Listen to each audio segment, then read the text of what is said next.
hate to break it to you, but like as a classroom educator, I'm going to give you a lot of homework. Do both. If you can replicate what the greats have done before you and play in that style, but then also you take the time to kind of develop your own style, you'll get the benefits of both. So one is like developing the ear to be able to listen to what other people have done, being able to like read transcriptions or whatever, but also the ability to be able to come up with stuff either on the fly or to be able to essentially like compose your own ideas for a specific song, to come up with a new variation for it. And when you're doing that, you could be like, okay, well, this was like a rock song. What would it sound like if I played it funk and like completely change the style of it, to push yourself to play with different styles, different feels, and not just go off of what somebody else has done before you. The research basically suggests that if you do both, then it can really help out. The replication teaches you new things, new ways to play, that expands your repertoire of what you can do. But then if you are also practicing and challenging yourself to do things in different ways than it was done before you, then you won't get in that like Steve Gadd, that's the only person that I can like play like.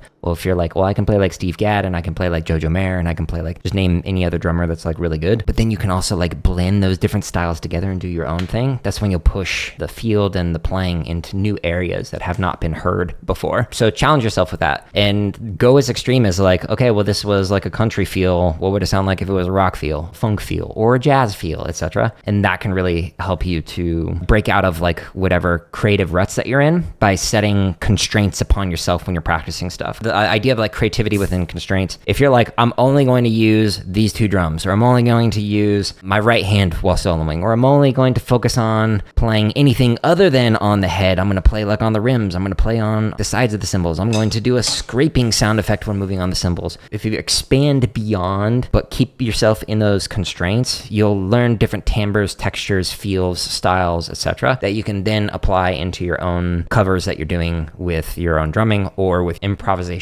or whatever it is that you're trying to do. So long answer, basically do both. Enjoy that homework. Before I get to the next tip, I just want to say really quickly that you can find literally thousands of hours of free drumming play-alongs and drumming tips in the link at the top of the description or by going into my home tab of YouTube. I wouldn't recommend that actually. Excessive arm movement is just going to slow you down. What I recommend is using wrist, and it's okay if your arm moves like a little bit, like when playing.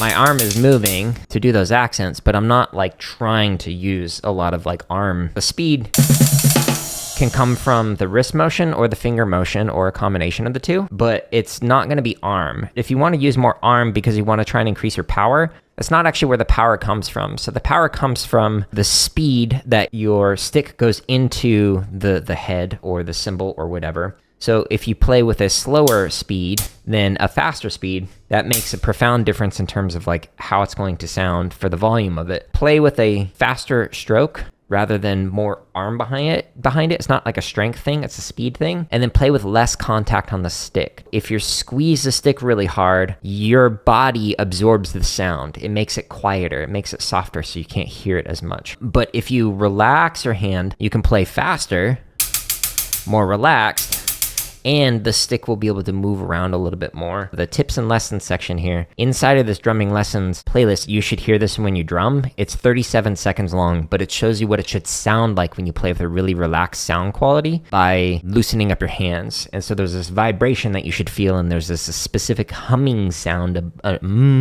sound whenever you play, and that you should hear when you're practicing. You have two options. One is to wrist it, or manually play it if you use like finger or whatever. Another is to just do a controlled rebound to get those three notes in there. So when you're playing,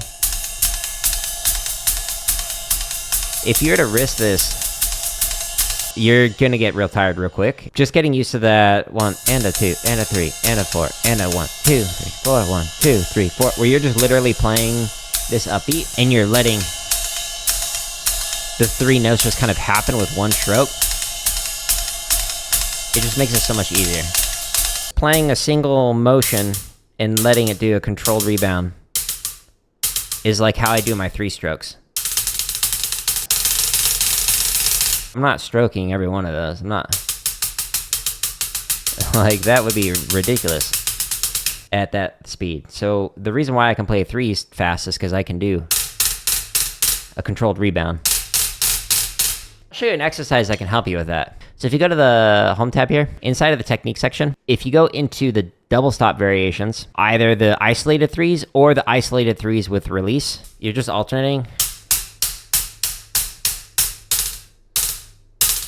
and do it as a single motion to get those 3 notes. And then when you do it as double stops, you want to make sure that it's not like this, like flammy and weird rhythm sound. You just want da-da-da with both hands. But if you play through this exercise, that can help you to like work on the 3s to make sure that it sounds nice and even when doing it. Context in which you are performing in and the type of instrument that you're playing on is going to determine the type of technique you use. So it's not that finger technique is worse than wrist technique, which is worse than like a molar technique. No. They're all good for different reasons. They all have their own trade-offs. So there are some disadvantages to the technique that I choose to use, but there's also some advantages, which is why I choose to use this particular technique. And it's not that I don't know other ones. I've used other ones and can use other ones with different types of context. So if I'm playing on a different instrument, or if I'm playing with a different type of stick or a mallet, or if I'm playing, a completely different technique in terms of like the Stevens grip or something like that, then all of these are going to determine the way that I'm going to move my hand, move the stick, move the mallet, move whatever that I want to get out of this. So if you see people who are using different technique than you, ask them why, so you can understand, well, what are you doing that for? And why wouldn't you do it this other way in this particular context that you're performing in? If you ask those kinds of questions, then you can refine your own playing styles when you're playing on different types of instruments and whatnot. Bean. So like that is for your quarter notes. Taco, burrito, enchilada, etc. That's going through quarter, eighth, triplet, 16th note. So if you find just a word that has the same number of syllables as whatever rhythm is that you want to work on, that can really help out. But one of the ways that you can actually practice it, if you go into like the technique section, there's a bunch of different timing exercises inside of here. If you scroll down, inside of this timing transitions playlist, there's a lot of different rhythms that you can practice going in and out of. So for example, quarter notes into quintuplets, eighth notes into quintuplets, triplets into quintuplets, 16th notes into quintuplets. And then you do 2 of each. And then you do 1 of each, quarters, eighth, triplets, 16th, with a quintuplet in between each of them. So like exercises like this can really help you out to practice those. And again, just like think of like a word that would match for each one of these for the number of syllables with the number of notes in that particular subdivision. If you go into the technique section, again, there's other playlists for just 8th note timing, or just triplet timing, or just 16th note timing. The way that you stay in time is by playing with the play along, and the play along makes it so that you can hear rhythmically what it's supposed to sound like, and then you can hear when you sound slightly different from that. So if you're playing and it's got this like cha-cha or ba-da sound, as opposed to just like it sounds like one rhythm being played, then you know that you're slightly early or slightly late, and so you can like adjust it. So the reason why there's thousands of play alongs is because it can help you to practice playing with perfect interpretation of these different rhythms and whatnot.